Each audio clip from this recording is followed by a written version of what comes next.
So the first principle we spoke about, you remember? The transformation of every person's heart through righteousness of both rulers and citizens. Okay, truth is the major principle for national transformation. It is the basis for national building, you know, for technological and industrial development. Okay, sincerity, honesty, those are the ways to legislate and propagate and, you know, imbibe righteousness and into the hearts of people so that the hearts of men will change. So sincerity is needed for rebuilding of relationship in a society, for building successful relationship in a society. Meditak gawarile, nada bila srazo temo I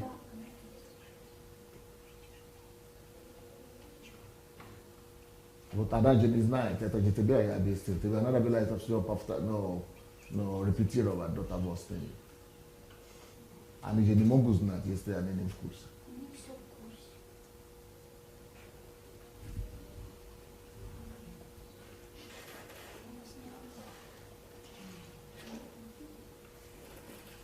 So 7 principles of national transformation, and now we're going to go through some of the illustrations here. They are now what that? 83? What 3? What's this? Ranch. Agdadi. As you want, another stuff is very proper. Another thing that I don't mess up. I told you I proposed to really. Okay, let's go.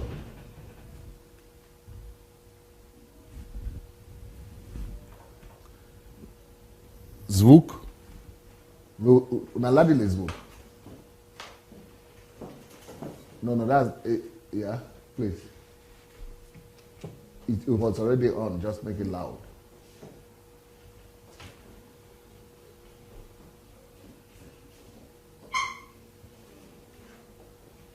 Virginie Gatovili et Adela. One.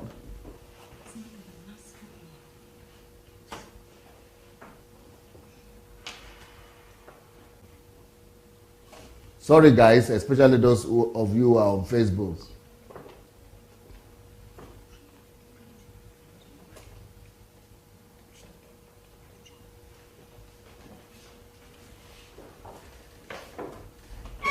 Gale, ты что, не сказали, что мы будем показывать видео?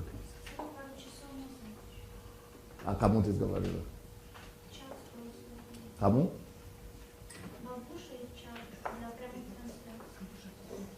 Бабуша и кто? Ну, чат наших прямых трансляций. Что такое чат? Чат наш. Надо говорить, объяснить человеку, что нужно.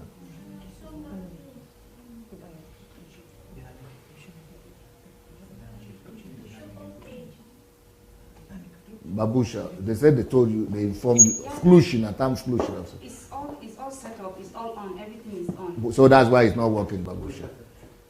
Because everything is on, that's why it's not working.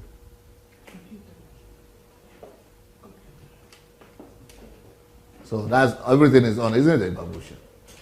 And you didn't plug it. I told him, he said everything is set. Oh, then why did you say everything is set? Because you didn't try, you didn't control it. You told him. That's totally different that everything is set, my dear. I told him everything is set. And then you are coming back to me to say everything is already. That's why it's not working. Until somebody went there to cross-check, which you didn't do. Wait, no. Put it up.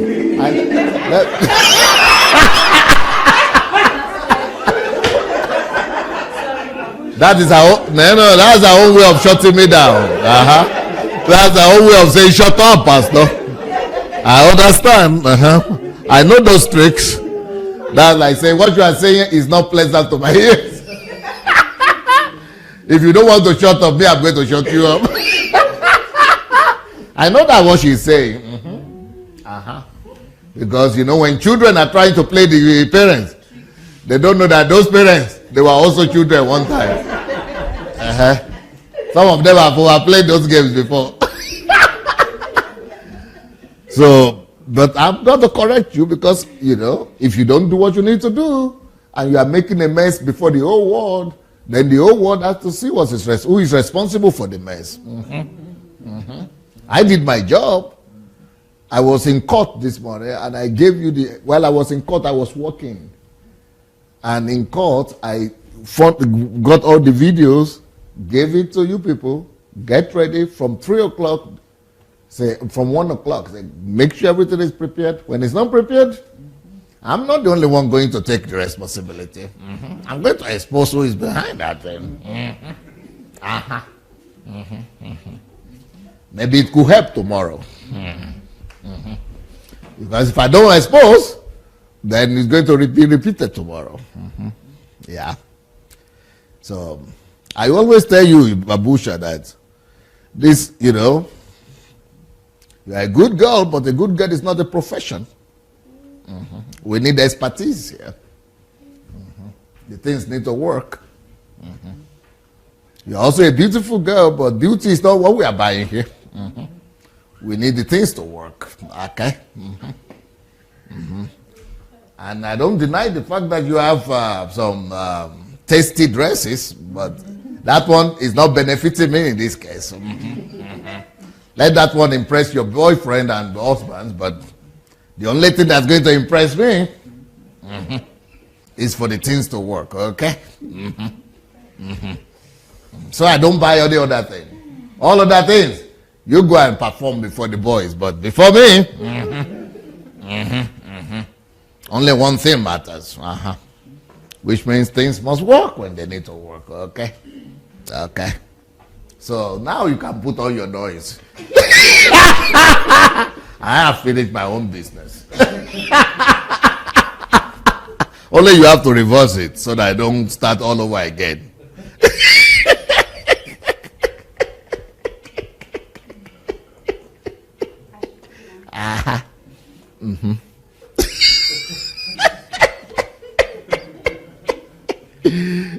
What was happening? They could put it in on now.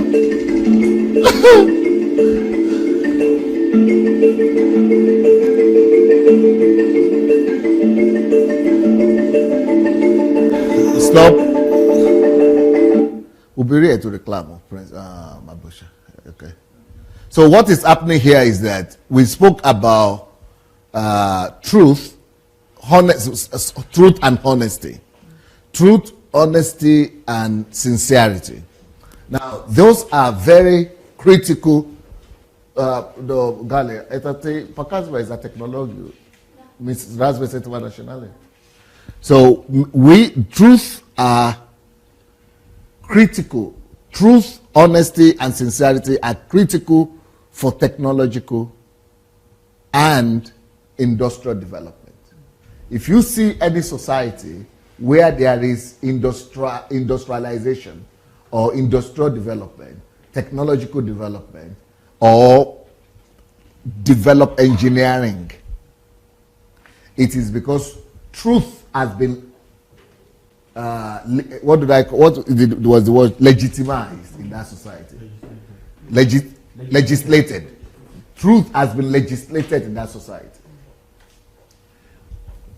Truth is the basis for mathematics. And truth is the basis for physics. And without, for example, what is truth? Truth means constancy. Truth means precision. And those are the basis for engineering. And these are the basis for development and industrialization as well. So if you have a society where truth is not the basis of the society, what does that mean to us? That means in that society there is no constancy, and truth is synonymous with constancy, which means your word must always be your word. Your yes must always be your yes. That means a society that is based on truth. No must always be no. Yes must always be yes. Also, that means 2 plus 2 will always be 4. Yeah. But if you see a society where truth is not elevated and where truth is not celebrated and where truth is not the basis of the society, 2 plus 2 will not always be 4. It depends on how you look at it. They will tell you it's because of, well, it is not to my favor right now that 2 plus 2 should be 4. So I could change the order. Or I am the one in government and I have the power to make things to work for me and work against you. So it doesn't matter if 2 plus 2 or anything you want. I am the one in charge. It is the truth of the strong man, the truth of the powerful man. The one who is powerful is the one who is always right. Check it. There is no way that society will be developed. And there is no way that society will have developed and work in engineering. And there is no way that society will have industries that will work. Why? Because for industries to work and for engineering to work, everything must be based on predictability, credibility, and precision. Everything must always be like that. So you cannot just come, in mathematics or in science or in physics, you cannot just come and say, this formula is like this, and you say, no, I changed my mind. No. For engineering to work, it has to be like that all the time, constantly, everywhere, at any time. Your opinion doesn't matter. So for a society to be developed technologically, we have to make ourselves, we have to make individuals to be submitted to some forms of rules and principles. But from the society that we are coming from in Africa, why should I do that? Why? Why now? Why now? We think that my individual opinion or my individual feeling at this particular time is the only thing that is correct. I am correct because it is me. It is correct because that's what I said. Especially if you are powerful, you are always the one who is right. It doesn't matter what any other says. But for a society to function, and especially to be developed, everybody must agree to submit and be submitted to some set of principles and rules. Such is truth. So what I'm showing you right now is using the principle of truth, honesty, and sincerity to develop mechanisms that work, to bring about solution. So right now, what I'm showing you right now is how Israel has been able to use the technology, science, to harvest in a very sophisticated, technologically advanced way. Whereas in Nigeria, in my own country, where truth is not constant, we cannot develop. Even though people are suffering, people are praying to God, God is not coming to bring them development. Because God has given principles upon which the earth should be developed. So right now in Nigeria, people are still using cutlass and hoe to do agriculture. Why? See the way other people are doing, what people are already doing, and we are still using cutlass and hoe. Do you know the last time in Europe, the last time people used cutlass and hoe to do agriculture in Europe? 800 years ago. Since 800 years ago, they started using, not mechanized yet, they were using, what do you call it, animal, animal and, plow.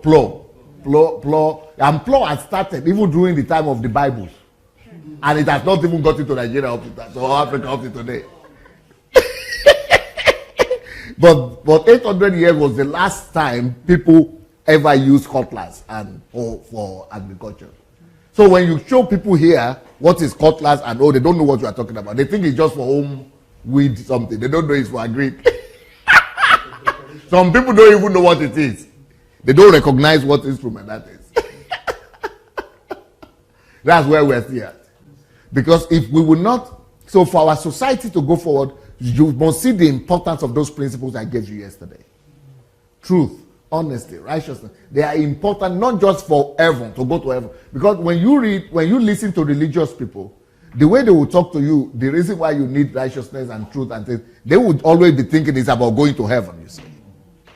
But they don't know that God in his own wisdom, even those principles he has given them to us, for us to function here on the earth, and for things to work for us. Without them, things will not work for us. Mathematics, it didn't come from heaven. It was based on those principles of precision and truth. That's where it came from. Truth. 2 plus 2 must always be 4. 1 plus 1 must always be truth. It is the basis upon which now mathematics could be calculated and things like that. So let's start all over again. So you see this particular instrument is harvesting combined to harvest. And you will see it's absolutely unimaginable. Why we are still harvesting with hand. I mean, all over the world, of course, it's mechanical harvesting now. But this one is harvesting, is doing the work. This one machine is doing the work that 3,000 people are supposed to be doing. So how will you compete? You tell me. When you are having 3,000 people to be doing handwork. Paying them. Paying them. I mean, where will you have problems? When you compete, and one machine is just doing it easy. That's why we don't have any option other than to embrace these things we are talking about. How I wish some people will hear me. Okay, let's start.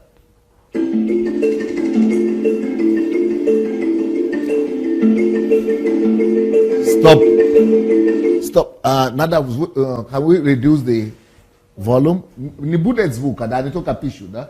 Ya budu shitat lushe. So, yeah. Yeah, remove it. And start again so that I could read. And whenever I say stop, you stop, okay? Let's start now. So this machine can harvest 300 kilograms of fruit at a time. One time. See what's happening. 300 kilograms. It is called Expand R5090.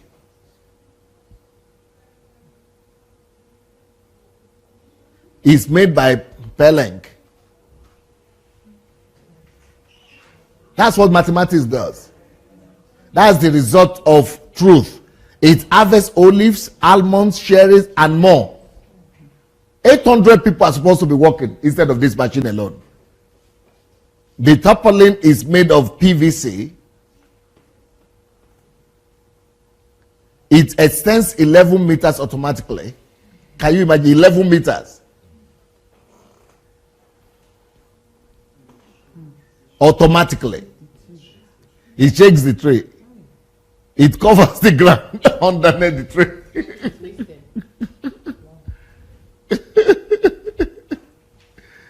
When it's moving, it has a clearance of 50 centimeters.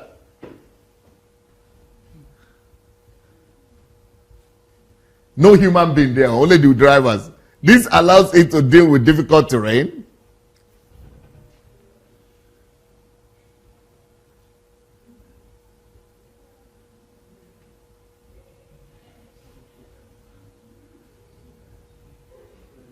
It's used with the Pellenc buggy 5,000 shaker. Can you imagine? This shaker can harvest up to 1,200 trees a day. And that is normally, they need 800 people to do that in a day. Pellenc claims it harvests up to 99% of the olives. And when you do that with the hand, you can only do maybe 60%. See what's happening. Pellenc make a range of other harvesting vehicles. See? And it comes out with the harvest. This is their 54 harvesting machine.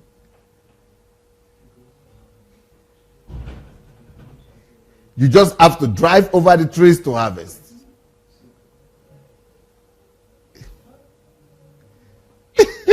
It has a pneumatic sorter to separate the olives.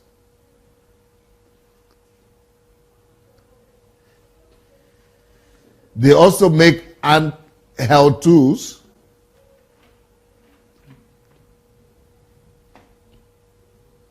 which can also be used with the expand.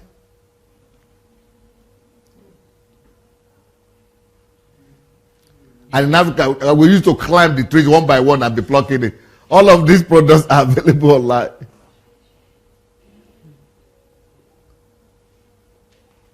Yeah.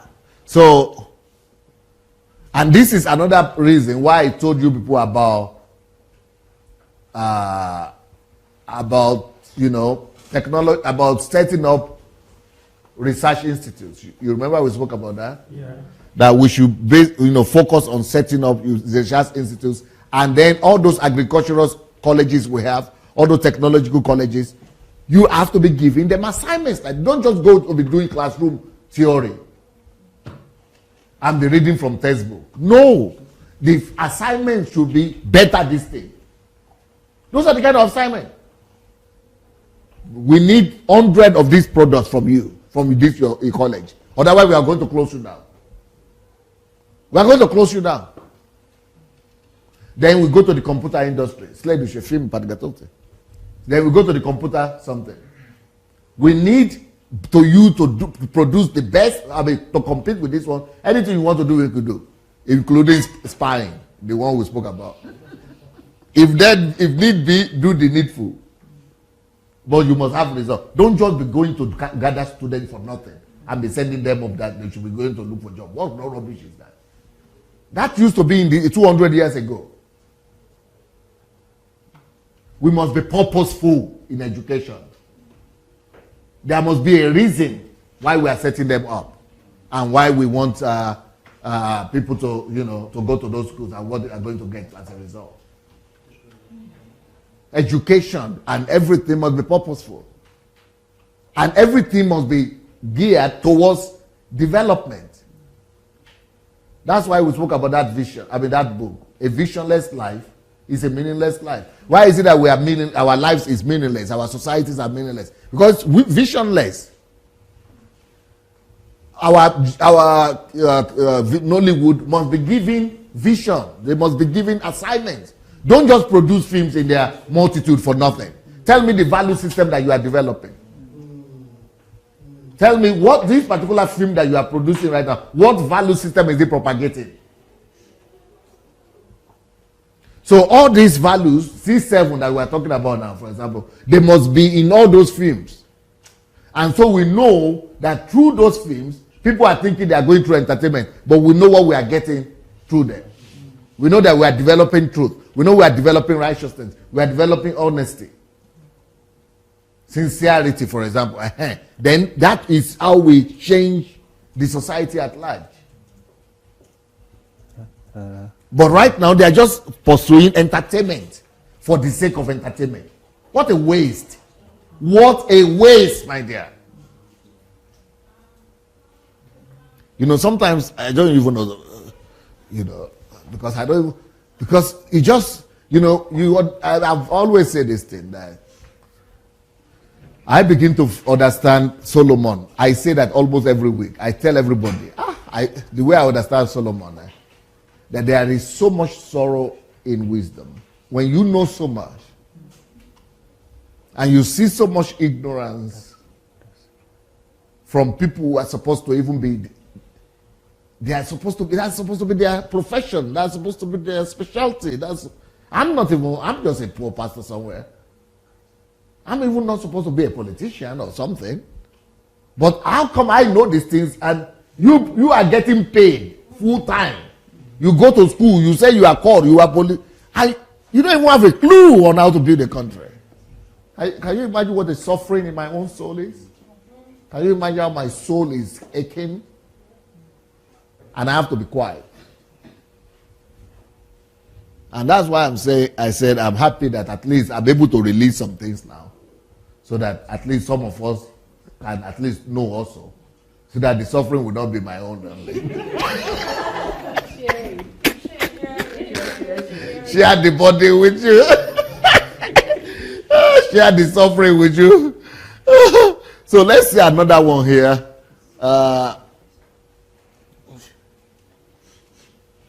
This one is about ironing machine. Can you imagine it? Young students. That's why these research institutes, we should have these junior schools from primary, secondary. Can you imagine? Some young guys here, they came up. Ironing is a big deal. Everybody irons in the hotel, everywhere at home. But in this particular these people invented a machine that will iron 12 clothes at the same time. So that you don't need to be doing this. You know how much time women, especially housewives, how much time? It's time that is the big deal. That's the biggest currency in the world. And if you are wasting time to be ironing and doing like that, see, that's what technology matters. Let's have a look at this one.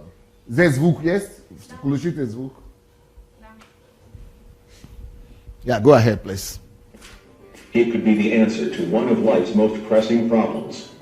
Two young inventors have created a 699 pounds, $925 robotic ironing machine to make short work of crumpled shirts, blouses, trousers, and even underwear.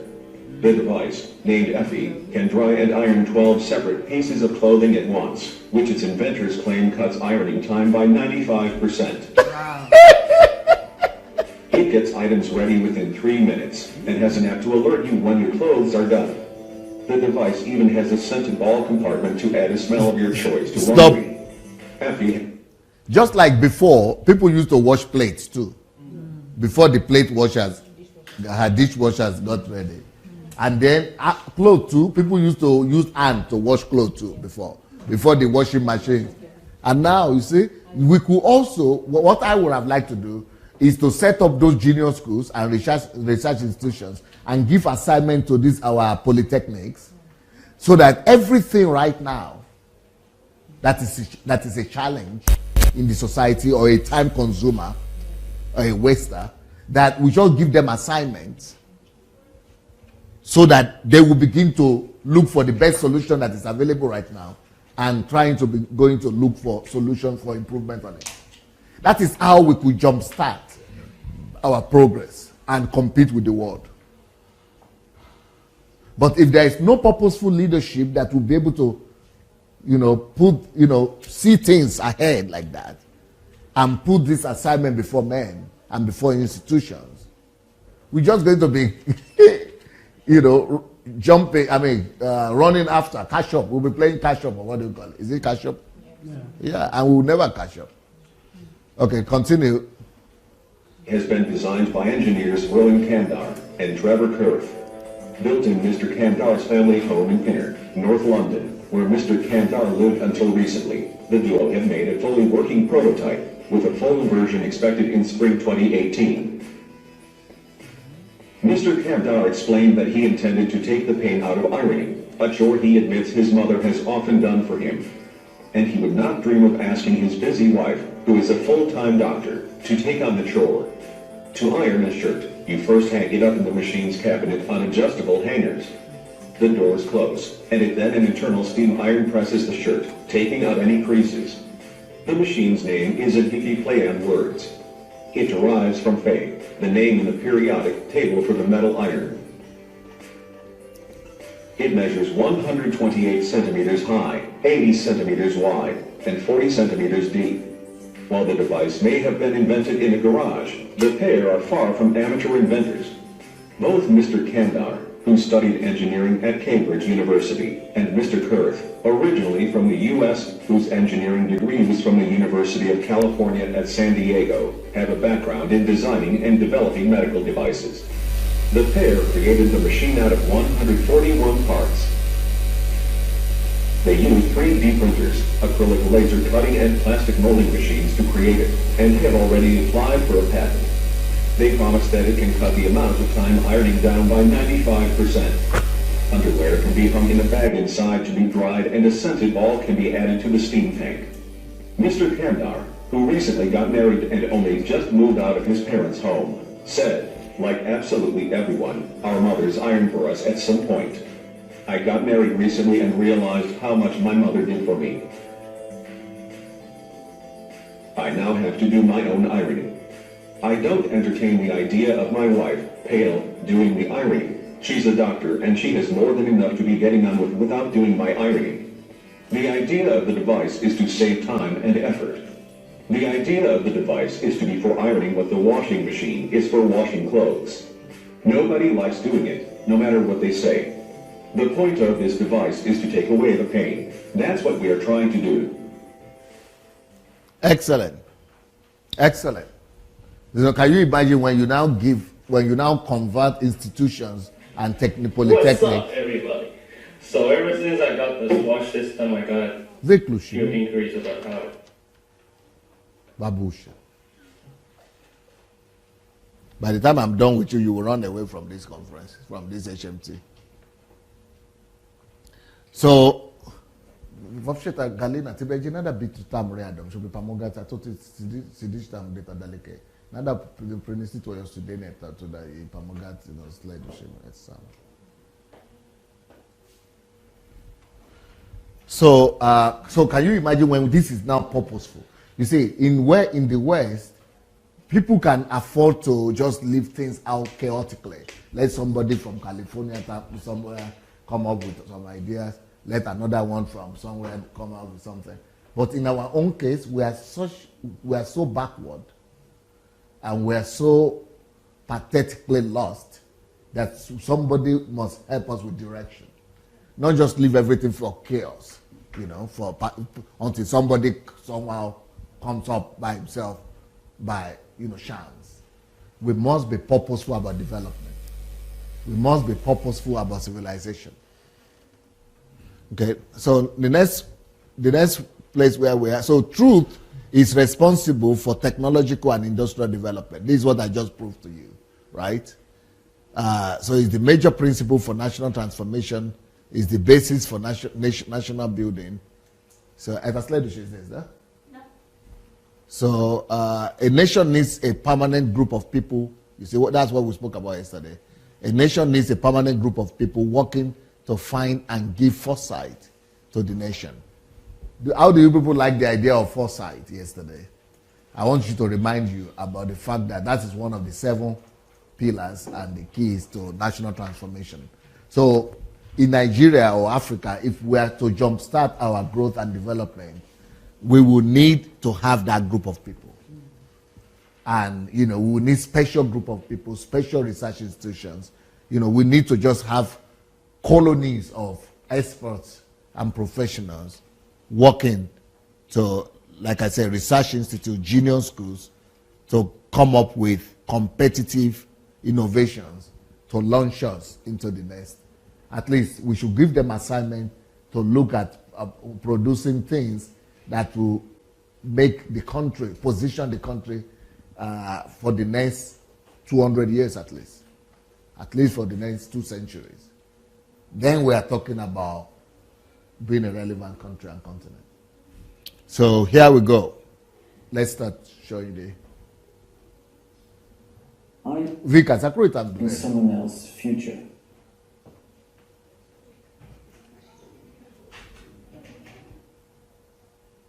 Are you living in someone else's future, or are you creating your own? Today, with the speed and the complexity of change, organizations react and adapt to change very differently. And in Inba, when we work with organizations and help them innovate, change, we see generally 2 main forces playing against them. The first one is the idea of technological determinism, which is an idea that the main driver of change within a society is technology. It's the idea of progress. And with this belief comes another belief that most problems can be solved by using the right technology. The second force is speed.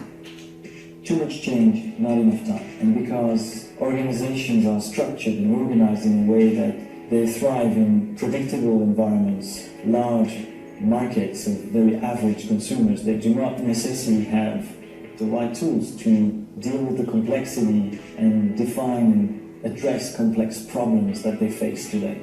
In this context, we see 4 main ways of coping with change or responding to change. The first one is the ostrich. Head in the sand, denial, illusions, nothing's going to happen to me, I'm safe, I don't need to be concerned. Second one, Stop. Fireman. Not the ostrich, that is where most people in the world are right now. We are just surviving, me and my family.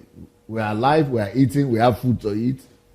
That's basically how the whole world is living right now. Not the whole world, but especially developing countries. Okay, go ahead. Very proactive, very reactive, and trying to cope with change at the last minute. Third type, the insurer. The insurer working ahead of problems, trying to understand where patterns are going, trying to make sense of the future, trying to see which problems to avoid, what could happen for the organization. Stop. And fourth, You see, we are not even here yet. These are the kind of thing we are talking about, foresight. Dash. Play. innovators, explorers, visionaries, they generate change, they create change. As Abraham Lincoln said, the best way to predict the future is to create it yourself, and that's really what they do. We usually ask 3 questions to organizations we work with. How do you address the notion of change in your business? What are the practices or methods or processes to make sense of this change? And finally, are you relying on predictions, or is your future wide open with lots of different futures available and a lot of space to maneuver strategically? So, at the end of the day, it's really about asking yourself, am I living in my own future? Or is this someone else's future? Stop. Stop. Slide. Always be careful about the noise, so that when it's finished, stop the volume. So what is happening is that this is business, right? This is business world. Now, business world is thinking about being competitive in the future and creating their own future. If business world is doing that, what about nations? And most of us in Africa, we are living not in our own future. We are living in the future that is created by other people. And if other people don't create our future for us, we are just helpless.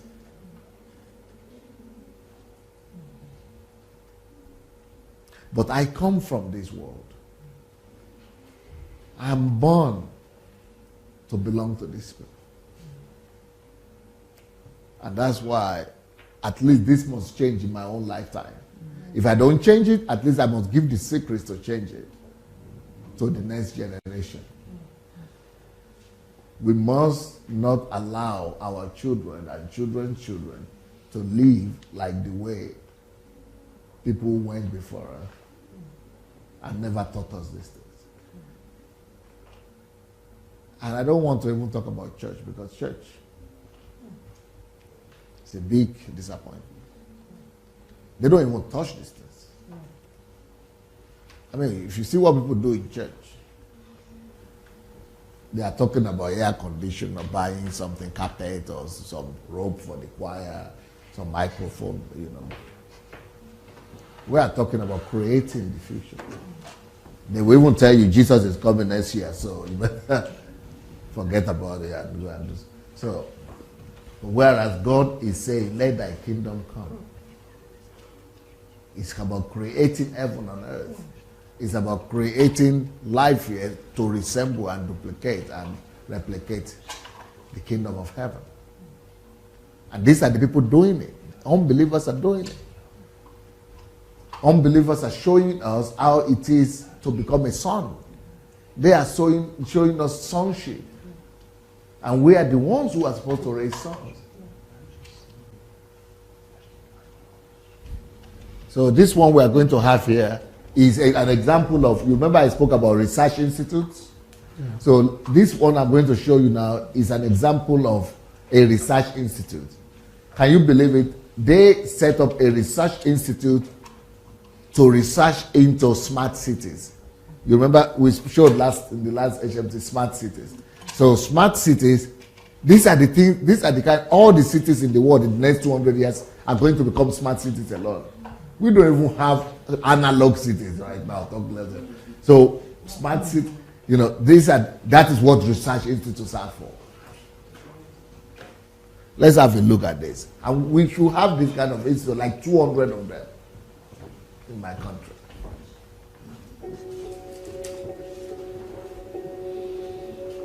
You see, research institute. The reason that the Institute is so crucial at this time is that we face unprecedented challenges. Melbourne, for instance, is a city that's going to double in size by 2050. We've got increasing awareness of the negative effects of climate change. We've got mass migration. We're worrying about our security for food and water and energy. We have to think about the mobility challenges, and we've also got health challenges of ageing populations. We have 4 key programs that the Institute will be focusing on. They are new urban government structures, sustainable urban mobility, smart spaces for home and work, and smart sustainable infrastructure and delivery systems. As a University of Technology, clearly we have our eye on developing technologies that have the potential to disrupt and transform the University of Technology. See what they are doing? It's not just saying we have students that's just like 10% of what the university is supposed to be doing. This is the real thing we're talking about. But the whole idea is that they are a research institute. They are only focused on providing solutions for the future. That's what research institutes are supposed to be doing. Providing solutions for the, like for example, let's say we have University of Ife. They should have at least 200 products. I mean, 2,000 products, minimum 2,000 products, that they are unique products that they are working on right now that will not be comparable to any in the world. That is the only way you will continue to have government finances. You talk about University of Ibadan or Onisha or Nzuka, the same thing. You must be able to provide 400, 4,000, 5,000 different products that will make our nation competitive. Then you are talking. Otherwise, what are you doing? Just eating, waking up, sleeping and waking up. Hey, teach out. Hold yourself. And create an agenda that's very much supportive of our citizens. So the Smart Cities Research Institute at Swinburne will be unique because it places our citizens at the heart of the strategy. And this is the agenda of all of our 5 institutes, whereby they are really the 5 pillars of one institute, which is Swinburne. There are reasons why I think the Swinburne Research Institute has the potential to get ahead of the game. And that is principally... It's about getting ahead of the game. You hear? Yeah. Our institute has the potential to get ahead of the game. That is what the world is about. That's what nations and schools are supposed to be about. Go ahead. Because of the fact that... Stop. So you see all these people, these are all what they call scientific research, what they call them, research fellows. That's their own job. Research fellows. That's just what they are, that's what they are living for. Finding solutions for the future. That is what I call foresight development. Foresight principle of growth. Go ahead, please. Launching it alongside the other 4 research institutes, and so there's a great opportunity to integrate the research across related areas. And I don't believe that, because we are in Africa or because we are a developing country, that we don't have potential to be able to also have people to... I mean, our people are not worse, believe me. They are as good as anybody else. Yeah. But somebody must be there to provide the leadership.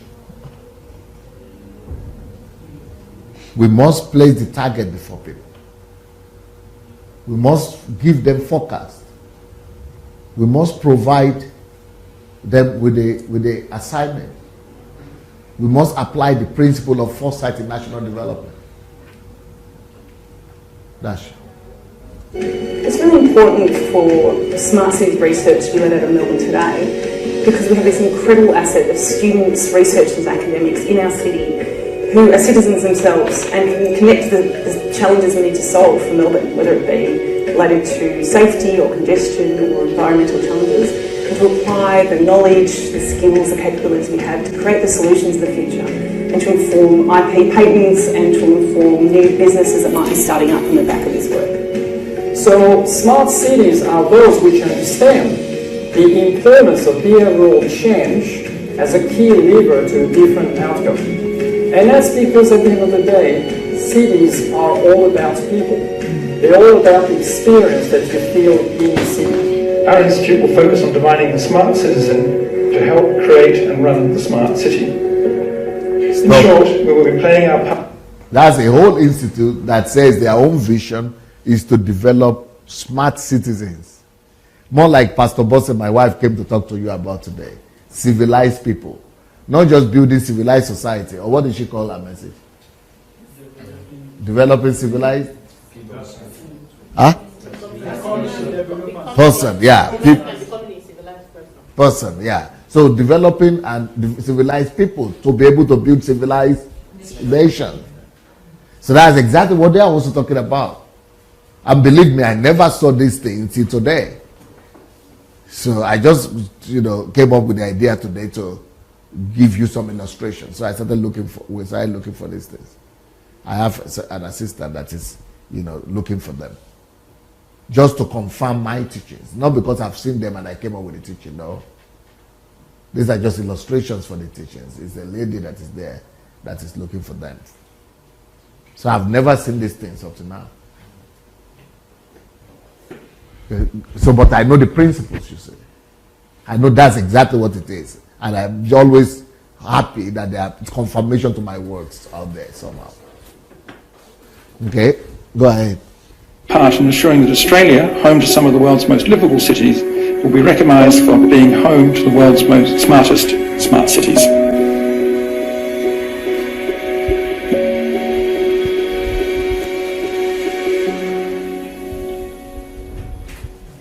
Okay, so we shouldn't wait for Australia to come and determine what city we are going to live in Africa. We should build our own cities. We shouldn't wait for Americans, French, to come and determine for us what condition of country we live in. Because they are developing countries for cold weather, for, European conditions. We need to develop our own. And for that to happen, somebody needs to give direction, foresight to our people, and direction. And, slay the shape, Justin.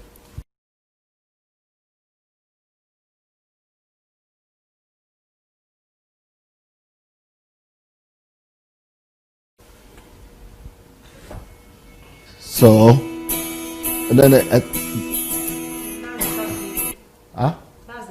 okay. So let's start from the beginning, please.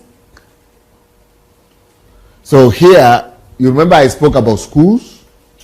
That we need to have schools that are having geniuses and, that we conserve to be able to provide solutions for the future. Don't just build schools just for reading and writing, So Finland is the best in the world right now in schools. Finland is number one in education, system of education. Then number two is Singapore. So, but they are building competitive children for the future. So let's have an example of just confirming the things that I'm thinking about. But what I'm thinking about, all those ideas that I have, they are even much more sophisticated than what they have done. And even with the Research Institute, there are things that I have in my mind that are much more better than what these people have done. But at least we see people are moving in the right direction. Okay, let's have a look.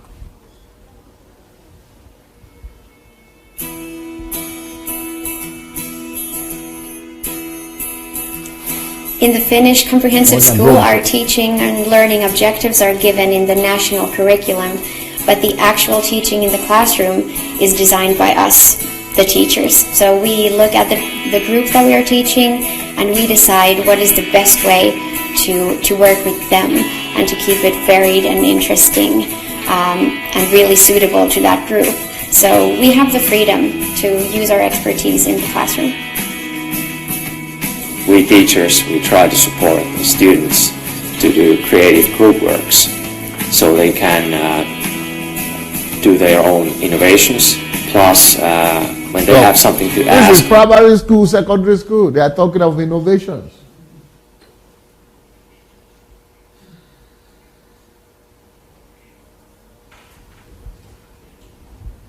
Okay. If they don't understand something, they can interrupt and ask it from the teacher. So the teacher is kind of not only giving the information, but the teacher is also a mentor for the students. So since childhood I thought I just wanted to become a teacher, and I think it's a really multiple profession. I can do many things. I can be a role model, I can give information, knowledge, but also I want to give a message that if you're yourself, you're just enough to this world. And you know, it sounds really, I don't know, romantic, I don't know, but I think that's the way. Finland, that's a small country, insignificant country somewhere in Europe. They don't have natural resources or raw materials or anything, but they capitalize on what is called human capital development. And the only way to do that is through education. So they are always constantly improving systems of education to develop the best capacity in people. And they are always, for the last 10 years, they have always been number one. So they have specialists, Finnish people being employed everywhere, really managing international corporations, because they have decided to make human capital their stronghold. And this is not just in private schools. Like, for example, in the public schools in the UK, you know, there are some people who are 9 years old or in class 5, class 9 in the UK who cannot read and write. But not in these Finnish schools. But the only reason why, even America, the same thing. But the only reason why they are competitive in the UK, America, is because they get immigrants to come in later on. The best minds. Canada, all people are doing that. But these people are developing in every school. You know, then in the UK they have private schools. So the private schools, they make, you know, they produce the very best. But the public, but these people, all the public schools are like the private ones in the UK. And in fact, they are beating the private ones. When they go for Olympiad, they call something Olympiad. You are from Finland. Yes. Yeah. So you can talk about what I'm saying. So they have the Olympiads or the Olympics for mathematics and physics. Finland is always coming first. Yeah. Okay. They have problem with spirituality, so that's why, you know, later on they get to be 20s and 30s, then they begin to drink because no purpose in life, but still no God, lack of God. But we have God in Africa. Let's add excellence to it. Let's add capacity to it. Okay. That's the way that gives me power in that job. Before you can become a teacher in Finland in our university, you have to go through your major subjects studies and also the minor subject studies. And then there's an interview which includes 2 interviewers, and they ask you questions. And if you get in, then the whole becoming a teacher process starts. And we study, for example, educational philosophy, educational sociology. During classes, we have the opportunity to interrupt the teacher. While our churches in Africa and our people in our GOs and churches are putting all the people in church to pray from morning to night, not using their mind. See nations maximizing human mind capacity. Where we are making people to say, don't read anything apart from the Bible. Just you know, it is secular. That thing is secular. Don't go there. That one, no, don't be bast. All kind of wasting people's resources. This was a maximizing it. Okay, go ahead. Dash it. Prodogene, Babusha, Nispi. Teacher, if we want to ask questions, if we don't understand the subject, or if we want to start a conversation, if we want to understand the subject more comprehensively. And I think it's great because, well, myself, it's crucial for me, because if I wouldn't be able to participate and be active, I think I would fall asleep. So it's very great.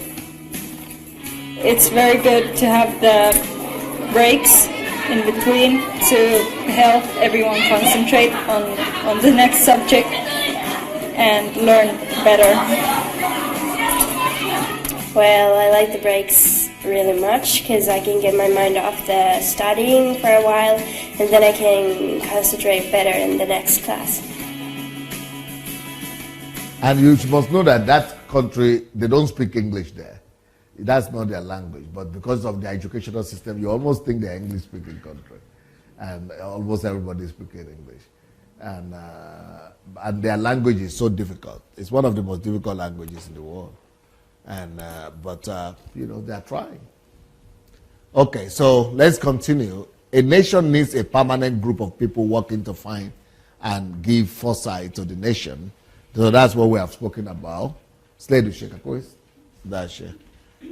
Through industrial spying and spies, especially in technology, spy technology, that we need to develop our spying industry, and we need to, we need to take that serious, because they will not give us their technology. There will be no technological transfer.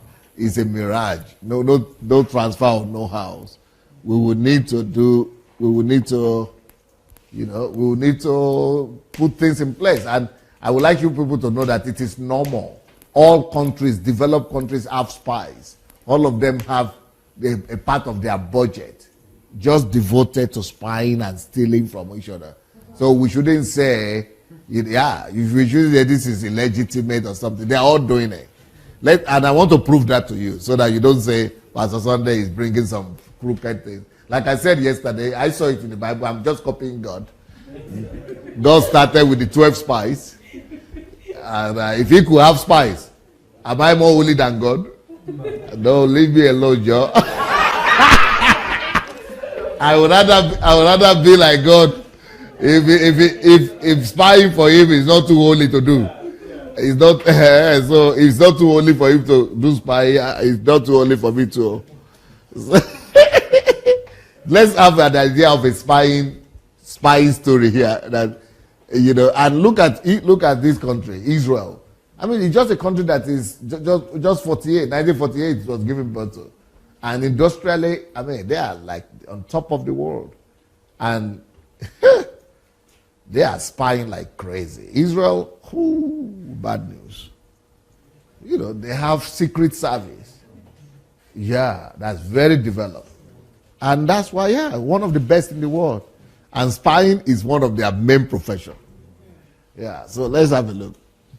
Guys, everything Apple Pro here, and here I have the latest from Samsung, and it's hard not to notice this thing looks strikingly similar to an iPhone. So in this video I'd like to show you guys 10 things Samsung blatantly copied from the iPhone 6. Now I'm not saying this is a one-way street. Apple has certainly taken things here and there from Samsung and Android. However, Apple's much more discreet about it. Samsung Galaxy S6 is so in your face, looking like the iPhone 6. It's evil industry. They say Apple also has stolen from Siemens, and then the Samsung is stolen from Apple. You think how come Apple comes up with iPhone 6 or something, then the next thing you see Chinese come out with their own, Samsung come out with their own, everybody. You think it's just Holy Spirit telling them?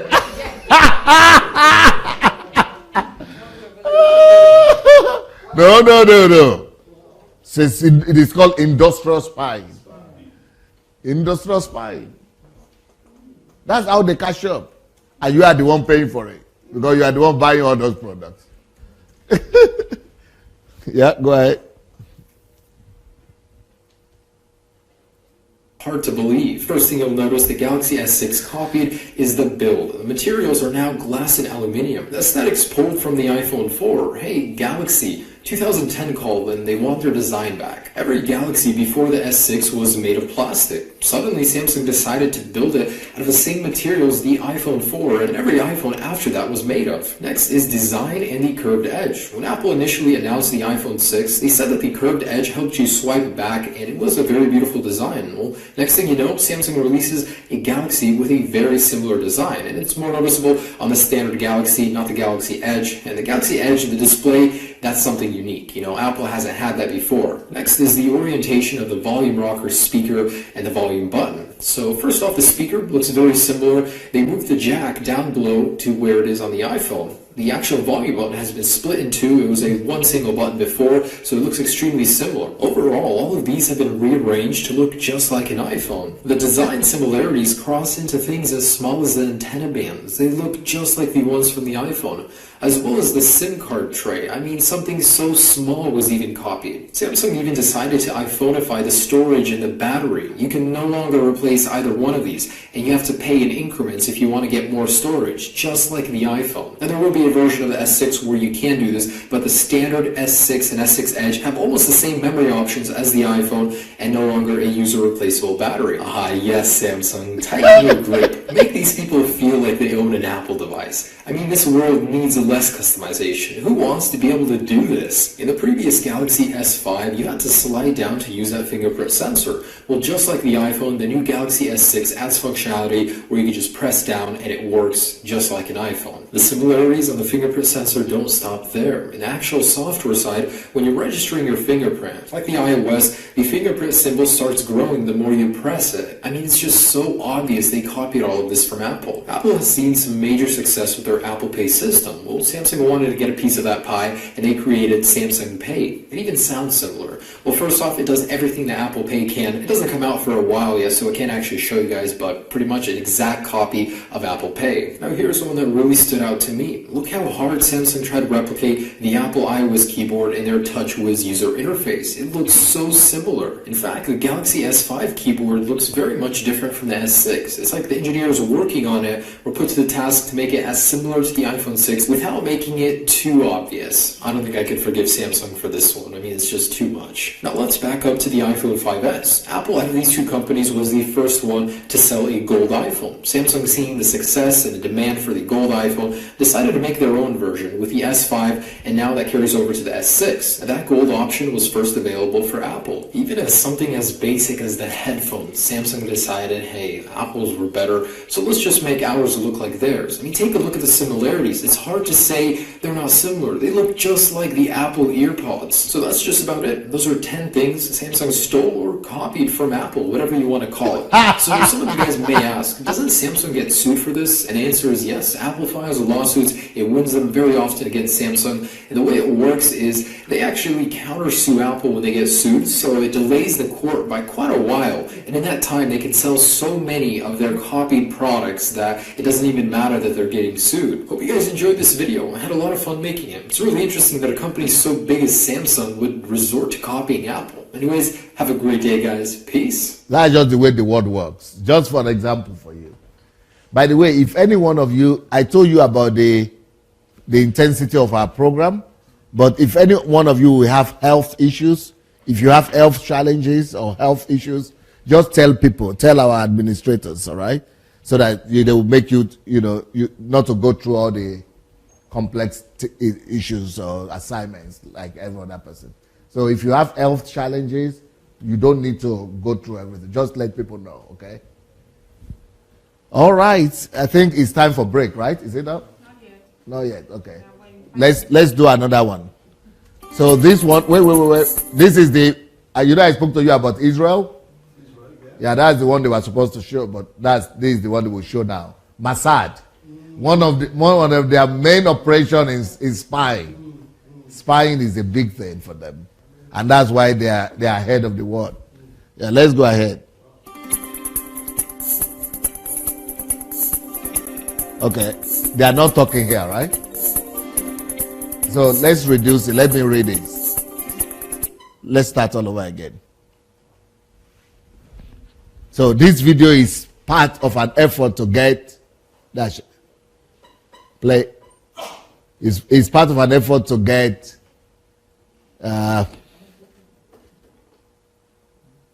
high-tech spy gear for Israel's spy agency. You see, they have an agency for spying. The intelligence agency Mossad has a new fund called Libertad. It wants speeches for new cloak and dagger tech. From robotics to miniaturization, Libertad offers up to 570 per project, 1,000.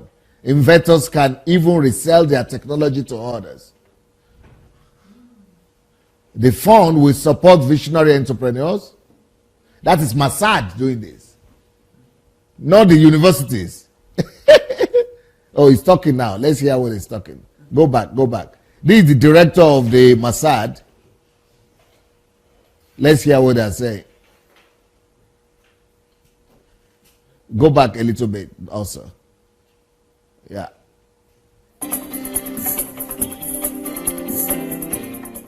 ליברטט תאפשר למוסד חיבור חזק, ישיר, פורה, עם מאגר המוחות הטכנולוגיים פורצי הדרך, המובילים פה בישראל את עיצוב המחר.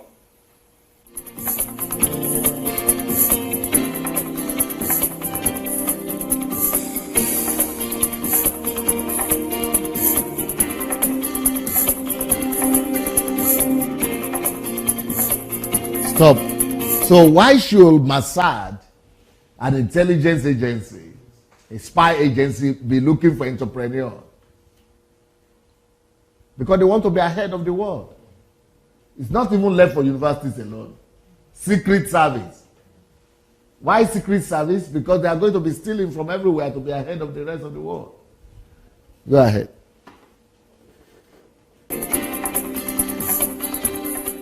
אנחנו היום מבטיחים שגם בעתיד You see? Stop.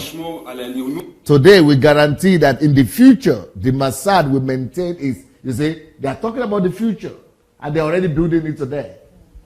Okay? הטכנולוגית למען ביטחון אזרחי ישראל. You see, the superiority in technology.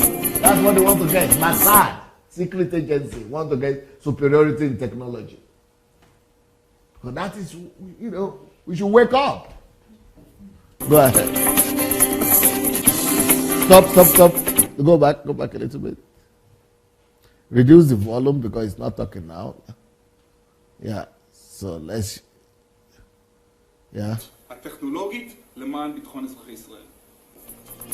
So cool gadgets aren't just for spy movies, it turns out. So those gadgets are not just for movies, they are for real life spying. Go ahead.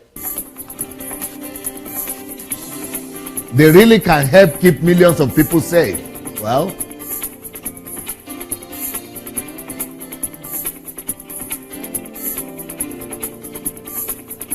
their eyes are everywhere, you see.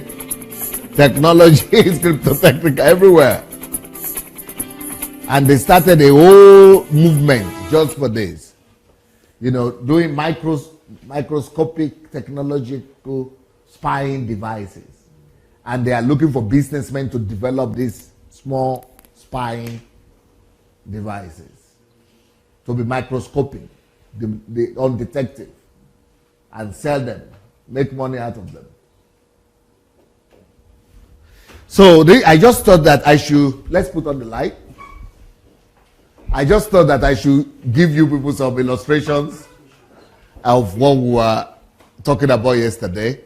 I hope it was helpful, maybe not. But I hope, yeah, I hope it was good enough. So anybody wants to comment on this? Do you have microphone? Does anybody want to say anything about the videos you have seen? If nobody, then we'll meet after the break. You want to say something? Okay. Yes, go ahead. Come. Dайте ему microphone.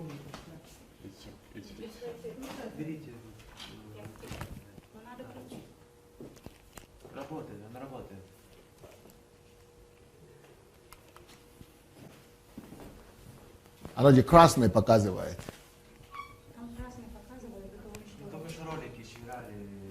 Okay, low battery. No, еще будет работать. Но уже батарея низко. Okay, go ahead, please. Yes, I just want to comment a little bit about Finland. Yes. Because yesterday, even your teaching yesterday, when you were talking about honesty, yes, all those principles, truth, I could see myself also. And then some challenge came. I said, this is good. If I go back to Congo, it will be easy to apply. Amen. But honesty in Finland is something like, you don't need to be a believer to be honest. To be honest. And to see the because it has been propagated, like we say, and it has been legislated. Yes. To see this, even from my home with my wife, we have 4, what do you call, rubbish, to put some stuff instead of one. We have four different ones in our kitchen. And then with my mind, I'm still struggling over 8 years now. When I put, my wife will come, I told you this is there. So every time I have a floor in our kitchen. And this is the Congo, I eat, I drove there, I didn't care.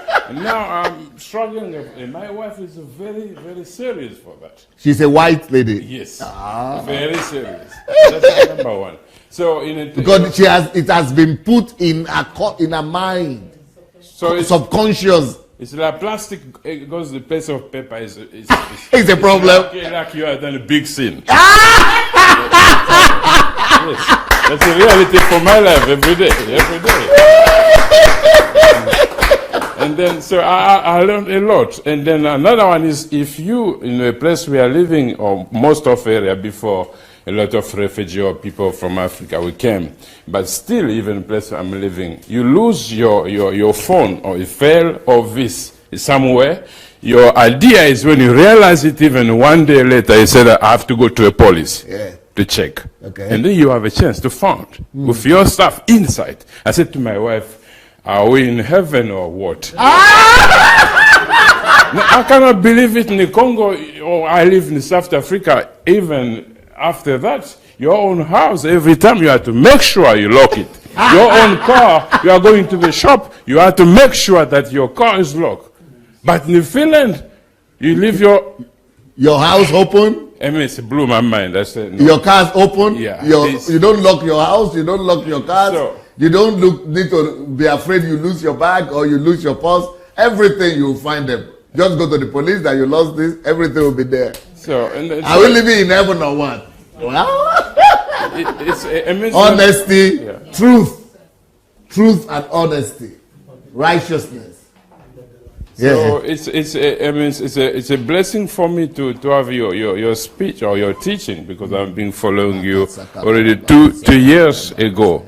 Following you because, like I told a little bit my story to your wife this day, that I was checking, because doing what I'm doing there, and I check your story. I come from a small village, grown up with my grandmom. Like me? Yes, and I come in Finland. I saw in the newspaper later on, I'm first black or African person to lead a church of white people in Finland. In Finland with my broken Finnish. And it's a miracle. I follow your testimony. I say, I have to find my brother and then just get principle and then pray together. So that's why I'm here. Beautiful. Yeah. And then one thing for education, it's many things to share, but one thing for education system. When I came to Finland, I started to have to study language. And then the ways they made things for education, very simple, very easy. Wow. I said, what is going on? This is not the way to study. It's so easy. You are used to the hard way, the African way. For us, you have to memorize everything. You check your own before the test. You need to memorize all of it. Even some we can make no sense, but you have to memorize them. But in Finland, the system, it makes everyone to get something. Everyone. So for them, there is no one will say, this is stupid student, this is a clever student. No. I did not hear it. And then the fact, stupid student. No stupid. No one, no failure. Like you have failure, you pass. Beautiful. And so I just say, oh my God. When I see back, and then now, this system, with my friend from Cameroon was saying to me, I said to you, how you see this system? He said, I come to study here, but it's so easy and make things very, you have to work and they have the best result. So we were talking with my friend from Cameroon, how they made things very easy, and they have the result, because since I'm there, I see people from the United States, England, coming to study but so they make things. And then now I have my child is 6 years old, or going to 7. The system says that he cannot go straight to the school after this kindergarten, what you call it. Yeah. So there is a 1 year of a preparation before you start the primary school. 1 year. I was confused. I said to 1 year, why my child doesn't go to school? Why? And they said to me, this is the system. We have to train him to be capable to all small things. And then I have to find this laptop or this laptops. Yeah. I said, my child is so small. How can I get him laptop? This is dangerous. And school provide. Wow. And then you see in all Finland, we don't have this system. You need to be born from a rich family, and for poor family you can get education. And then the government try to do the best that the private school are very low, very there. It's government. The school is a free study. Free study. And then they got even some trouble with the European Union because the fact that they made the school is a free for everyone.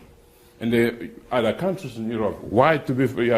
So they try, okay, if you are coming from outside, you can pay some small, maybe 200 euro to get in and all. But school for Finn people, free of charge. So that is a little bit what I'm learning. It's a confirmation. You know, it was Finland that chose to choose because they are the best. And I was reading one of your book. There is new book. I'm reading there. Yes, you are to make your nation. I come to Finland.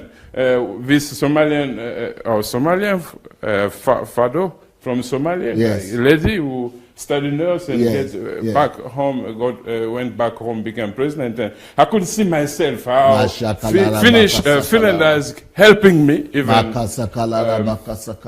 helping me a lot. I say, if the Lord allow me.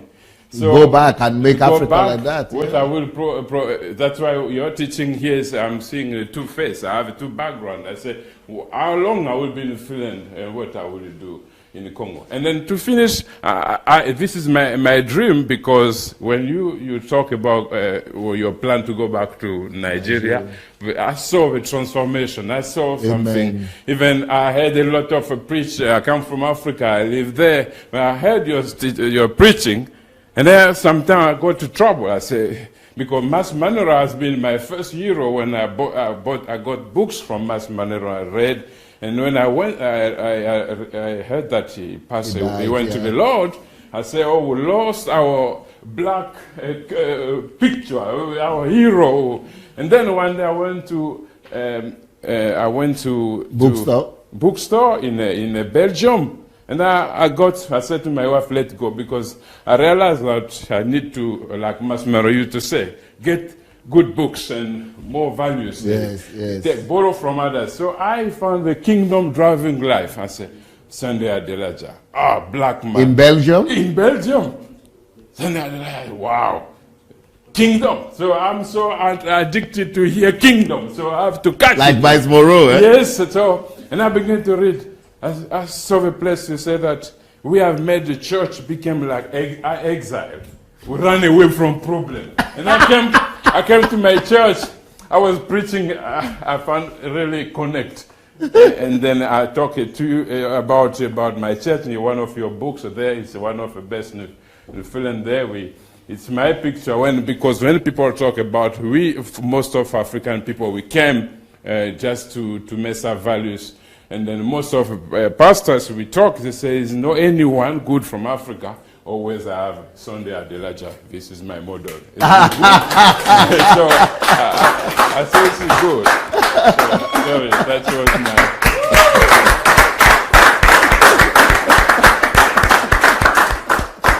Thank you, sir. You are duplicating the same model now in Finland. And when I was in Finland, but maybe before you came, I was in Finland maybe 13 years ago and 11 years ago. So I was talking, and it's so easy I was just so surprised, because I preached there one day, and I said, why don't you join the government? Why don't you go and do to some Christians? Why are you allowing all the unbelievers to go take the government for?